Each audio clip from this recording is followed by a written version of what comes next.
حضرت عبداللہ بن مسعود رضی اللہ تعالیٰ عنہ کہتے ہیں کہ ایک مرتبہ میں رسول کریم صلی اللہ علیہ وآلہ وسلم کے ساتھ مدینہ کے کھنڈرات میں چل رہا تھا اور آپ کھجور کی چھڑی پر سہارا دے کر چل رہے تھے تو کچھ یہودیوں کا ادھر سے گزر ہوا۔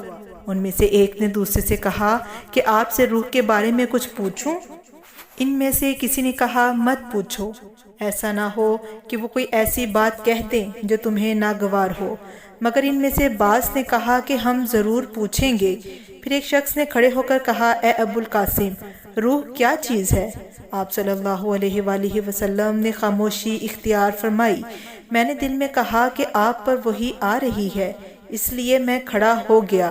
جب آپ صلی اللہ علیہ وآلہ وسلم سے وہ کیفیت دور ہو گئی تو آپ صلی اللہ علیہ وآلہ وسلم نے قرآن کی یہ آیت جو اس وقت نازل ہوئی تھی تلاوت فرمائی۔ اے نبی، تم سے یہ لوگ روح کے بارے میں پوچھ رہے ہیں، کہہ دو کہ روح میرے رب کے حکم سے ہے اور تمہیں ان کا بہت تھوڑا حصہ دیا گیا ہے، اس لیے تم روح کی حقیقت نہیں سمجھ سکتے۔